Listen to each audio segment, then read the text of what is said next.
What's up? Happy Monday. Welcome into 3 Point Stands presented by Mountain Dew. I am Meghan Triplett. That is John Roser. Roser, did you have a good weekend? Had a great weekend. Oh, good. And we have a lot to talk about from this weekend because there's a lot going on, a lot of sports happening. And let's start in the NBA and let's talk about the call. Was it a flagrant 2? Should Nikola Jokic have been ejected in the game where the Denver Nuggets got swept? And in that moment when Jokic went out, I think we all knew the Suns were going to sweep this series. So when you saw that play, Jokic did a little swipe down on Campaign's face, the nose. Did you think it was a flagrant 2? By the letter of the law, I guess it is. I do think if it was like LeBron James, it wouldn't have been a flagrant 2. If it was Kevin Durant, it wouldn't have been a flagrant 2. If it was Giannis, it wouldn't have been a flagrant 2. But like, I also think we're making way too big of a. I mean, I guess maybe it is a big deal because the MVP of the league got kicked out of a game 4 in a playoff game. But the other thing, we think that Denver was going to come back and win the series. So I think it was all a matter of like, okay, is Phoenix going to win game 4 and sweep, or are they going to win in game 5 and win, have a gentleman's sweep and win 4-1? So I don't know. I didn't have some strong opinion on it one way or the other. I do think, though, that if it would have been like a bigger name superstar, I don't think they would have been thrown out. I also don't think, by the letter of the law, yes, he should be thrown out. Do I think it was malicious and he meant to hurt Campaign? No. I don't think that. I know he wound up, but it was a frustration foul. It was not I'm going to try to do something that could injure this guy. And I think when you're talking about kicking guys out of the games, that's how it has to be. Did this guy really try to hurt someone? I think that's what you have to look at. And so maybe this will, spark interest and, maybe kind of how they interpret the rule. Maybe they rewrite it a little bit.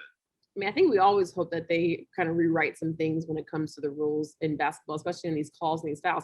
I didn't think it was a flagrant 2, no matter who did it. If it was LeBron, KD, it could have been D'Anthony Melton. It wasn't a flagrant 2 to me whatsoever. I thought it was a flagrant 1. I was definitely shocked. I was like taken aback. Like, are you serious? We've all seen worse. And worse than someone not be called for a flagrant 2, and not just to take the moment into consideration, but to take that moment where it's a game 4, that this team is down, it's a playoff series, it's the semifinals. This team is down, 3-0, and it is the former MVP. And you see a play like that. Yes, Jokic said that he was looking for a hard foul. He was looking for a moment to slow down the game. He was also looking for that energy booster, hopefully for his team. It definitely didn't need to be a flagrant 2. Did it change the outcome of the game? I think it's hard to say because it's Jokic. He's the MVP, and that was the leading player for the Denver Nuggets, especially in this whole entire series. But in that game, the Nuggets did a great job of sticking around against the Suns and, weren't able to get it done. Yes, the Suns would have came out and have won the series. So as you mentioned, would Denver have gotten a game? It was only a matter of time before Phoenix would have won the whole entire series. But in that moment, I was shocked by it, and I hated that it had to be in a situation like this, because that's going to be the conversation that we're all going to be talking about, where it's like, oh, if Jokic had stayed in the game, would they have won? And no one likes those type of conversations. I hate it. And I just thought, we got to get some more explanation on that. And it just wasn't the way I wanted the game or the series to end at all. Yeah. I mean, did it change the outcome of the game? I mean, sure, the MVP goes out it's going to be tougher to win. Did it change the outcome of the series? No. Mm-hmm. Okay, well, let's move on to the other big game from the weekend. The Brooklyn Nets took on the Milwaukee Bucks. Milwaukee has tied the series 2-2. Kyrie Irving, that has been the topic of the whole entire game of game 4, was Kyrie Irving went down with a high ankle sprain. He left the arena in a boot with some crutches.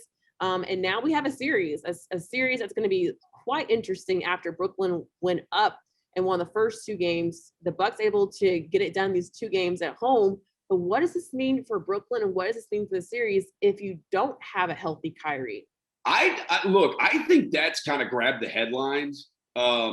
Is the Kyrie injury, and rightfully so. He's one of the 20 best players in the entire league. He's one of the few guys in the league, handful of guys who have their own shoe. Massive star, has a championship, has hit the shot to win the championship. I think what we're not talking about enough is it looked like Milwaukee figured some stuff out. And one thing, they hit threes, which if they're going to hit threes, this is what we expected to see at the beginning of the series. They made them at 39% as a team all season.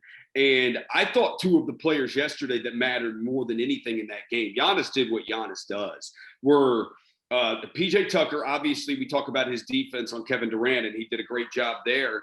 But he hit threes. And Pat Connaughton was also awesome off the bench for them. 4 steals, 2 blocks. He knocked down some threes. If they're going to hit threes, Kyrie can be there. But if let's say Kyrie can play, I know he's in a walking boot and on crutches, so it's probably not looking good for Game 5. But if he's able to play, he clearly won't be 100%. But even if he was 100%, Milwaukee making threes makes this the series that I kind of thought it was going to be at the beginning. When it started with Game 1, was this is probably going to be a 7-game series, and we'll see what happens in Game 7. And I think it looks like even if Kyrie doesn't play, I still think we're probably headed for Game 7. But the hope is Kyrie is able to play. Yeah. I hate when like a series could be decided off of an injury. I just want everyone to be fully healthy, because that's what makes this so much fun.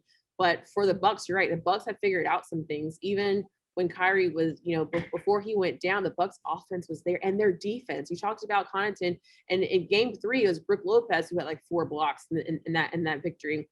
And you see the Bucks who have adjusted, and the Nets offense has not been up to the same level as what we've been used to throughout this playoff series. And now you're thinking, have the Bucks figured it out? Can they get a victory in Brooklyn on Brooklyn's court is the next, conversation to be had. And if there is no Kyrie, does Brooklyn have enough answers? Can Kevin Durant be, the lone man out there without James Harden? Does Steve Nash, is James Harden healthy to kind of come back in the series? You thought that maybe you might not need James Harden without a Kyrie. Where do you got to go from here? Game 5 is going to be very, very interesting.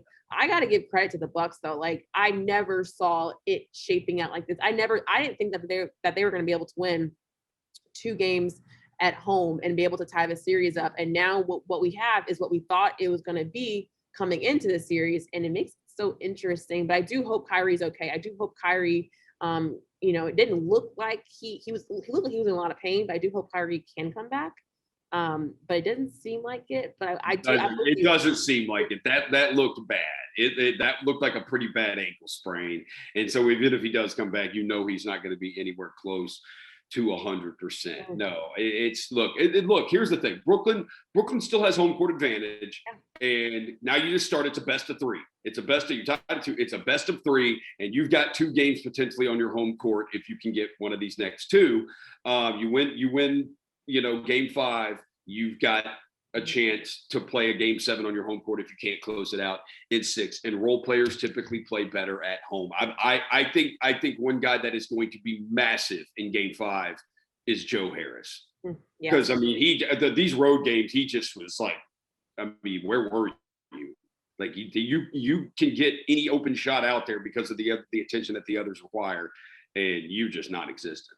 Yeah, this is the moment that Brooklyn has gone through it throughout the whole entire season. So can they get it done? And you definitely want a victory in Game 5, because if the Bucks take it in Game 5, and you got to go back to Milwaukee, and Milwaukee has all those fans, the fans that come out from Milwaukee, inside and outside, like they're having a party, and you don't want it to be a must-win game in a game. This is a massive spot for Kevin Durant too. Like you've got to lead. You have to lead. And I thought what happened to Brooklyn was it was kind of similar to what happened to the Lakers when Anthony Davis went out, where it's like when it happens in the middle of a game, you're kind of shell-shocked. The team's shell-shocked and like, oh no, what do we do? And then you can rally. Mm-hmm. All right, for our quick last stands, U.S. Open. U.S. Open golf. This is the big one. Brooks Koepka has won 2 U.S. Opens. Bryson DeChambeau is the reigning champion of the U.S. Open. He won it last year. They're both going to play. These guys hate each other, despise each other. Look up all the Twitter beef, read all the stories. These guys hate each other, and we got a potential because of how well these guys play at this event. Maybe this weekend we get those 2 in a pairing. It could be awesome. Okay, and I love drama, so that I'll follow. I'll follow the drama part of it, and you follow everything else. Exactly.